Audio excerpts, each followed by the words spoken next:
তো আজকের এই গল্পটা আমাকে আমার একটা সাবস্ক্রাইবার লিখে পাঠিয়েছে, যেটা কিনা বর্ণনগর স্টেশনের একটি ভৌতিক ঘটনা।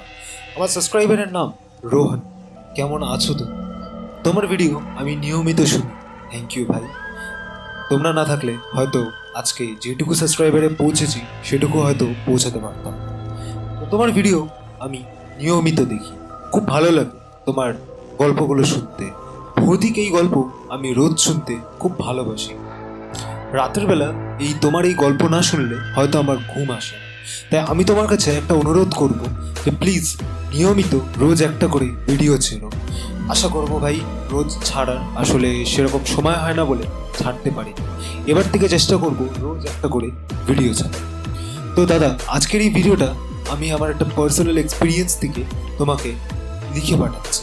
আর এই গল্পটা আমাকে বর্ণনগর স্টেশনের একটি হকার নিজে থেকে বলেছে। এই ঘটনা তার লাইফে ঘটে যাওয়া একটা ঘটনা আমার সাথে শেয়ার করেছে।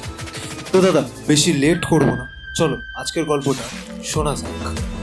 বর্ণনগর রেল স্টেশন কলকাতার অন্যতম পুরনো রেল স্টেশনগুলোর মধ্যে একটি। বহুদিন ধরেই শোনা যাচ্ছে যে রাতের বেলা এখানে কিছু অদ্ভুত ঘটনা ঘটে। যাত্রীরা প্রায় অভিযোগ করে যে গভীর রাতে এক অদৃশ্য ছায়ামূর্তি প্ল্যাটফর্মে ঘুরে বেড়ায়। কখনো কখনো করুণ সুরে কান্নাও শোনা যায়।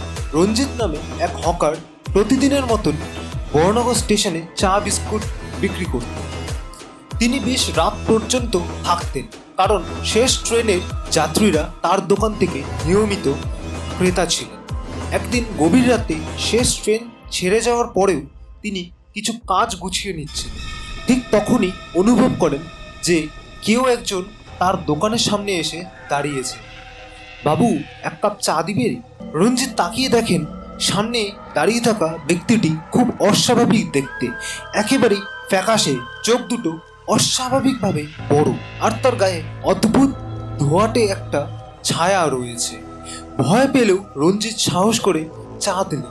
কিন্তু অবাক করা বিষয়, চায়ের কাপটা নেওয়ার সময় লোকটি হাত একদম বরফের মতন ঠান্ডা ছিল। লোকটা হাসলো, কিন্তু তার হাসিতে কোনো প্রাণ ছিল না।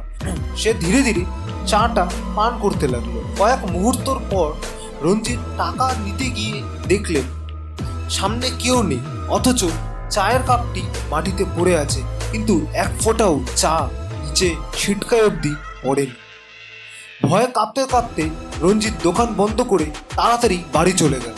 পরে স্টেশনের পুরনো কর্মীদের থেকে জানতে পারেন সে বহু বছর আগে এক যাত্রী ট্রেন ধরতে গিয়ে দৌড়ে প্ল্যাটফর্ম থেকে রেল লাইনে পড়ে যান। সেখানেই তার মৃত্যু হয় ট্রেনে কাটা পড়ে।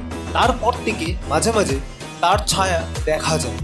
আর অনেকেই অভিযোগ করেছেন যে তারা এক অদ্ভুত মানুষের সঙ্গে কথাও বলেছেন, যিনি পরে হাওয়ার মতন মিলিয়ে গেছে।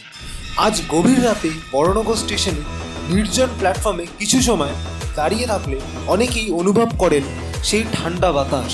শোনা যায় এক অদ্ভুত ফিসফিসানি, কেউ কেউ একটা চা চেয়ে নিচ্ছে। আচ্ছা, আপনি কি কখনো বর্ণনগর স্টেশনে এমন কিছু অনুভব করেছেন? যদি অনুভব করে থাকেন প্লিজ আমাকে কমেন্ট সেকশনে জানিও। আজকের গল্পটা এই অবধি থাক। দেখা হচ্ছে নেক্সট ভিডিওতে কোনো নতুন গল্পর সাথে। ততক্ষণের জন্য টাটা।